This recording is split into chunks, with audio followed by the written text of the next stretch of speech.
ठग 420 नहीं 316 कहलाएंगे। हत्यारों को 302 नहीं 101 में मिलेगी सजा। नए कानून से क्या बदलेगा? देश में अंग्रेजों के जमाने से चल रहे 3 आपराधिक कानून 1 जुलाई से बदल जाएंगे। दिसंबर 2023 में संसद द्वारा पारित 3 कानून अगले महीने से पूरे देश में प्रभावी हो जाएंगे। तीनों नए कानून भारतीय न्याय संहिता, भारतीय नागरिक सुरक्षा संहिता और भारतीय साक्ष्य अधिनियम कहे जाएंगे, जो क्रमशः भारतीय दंड संहिता, आपराधिक प्रक्रिया संहिता और भारतीय साक्ष्य अधिनियम का स्थान लेंगे। पहले जानते हैं कि भारतीय न्याय संहिता में क्या बदला है। भारतीय दंड संहिता में 511 धाराएं थी, लेकिन भारतीय न्याय संहिता में धाराएं 558 रह गई हैं। संशोधन के जरिए इसमें 20 नए अपराध शामिल किए गए हैं, तो 33 अपराधों में सजा अवधि बढ़ाई गई है। 83 अपराधों में जुर्माने की रकम भी बढ़ाई है। 23 अपराधों में अनिवार्य न्यूनतम सजा का प्रावधान है। 6 अपराधों में सामुदायिक सेवा की सजा का प्रावधान किया गया है। बता दें कि भारतीय न्याय संहिता, भारतीय नागरिक सुरक्षा संहिता और भारतीय साक्ष्य अधिनियम को 12 दिसंबर 2023 को केंद्र सरकार ने लोकसभा में 3 संशोधित आपराधिक विधेयकों को पेश किया था। इन विधेयकों को लोकसभा ने 20 दिसंबर 2023 को और राज्यसभा ने 21 दिसंबर 2023 को मंजूरी दी।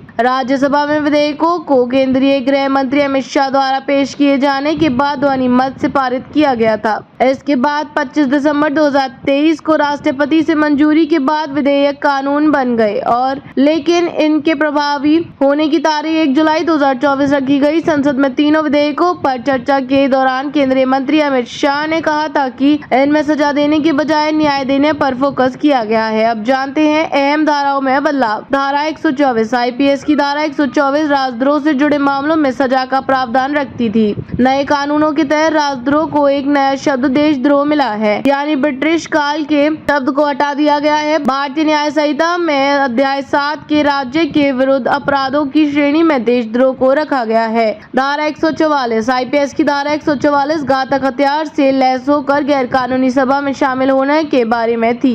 इस धारा को भारतीय न्याय संहिता के अध्याय 11 में सार्वजनिक शांति के विरुद्ध अपराध की श्रेणी में रखा गया है। अब भारतीय न्याय संहिता की धारा 187 गैर कानूनी सभा के बारे में है। धारा 302 पहले किसी की हत्या करने वाला धारा 302 के तहत आरोपी बनाया जाता था।